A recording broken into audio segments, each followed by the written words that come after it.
Sebuah mobil truk besar alias tronton bernopol E9334C menghantam bangunan rumah dan bengkel di Jalan Muhammad Toha, Kelurahan Ciporang, Kuningan, Jawa Barat, Senin, tanggal 14 Juni tahun 2021, dini hari.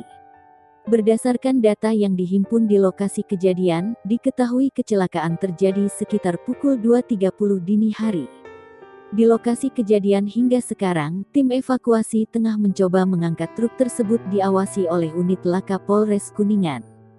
Terlebih kondisinya, hampir separuh badan mobil truk tronton itu terperosok cukup dalam dari bahu jalan.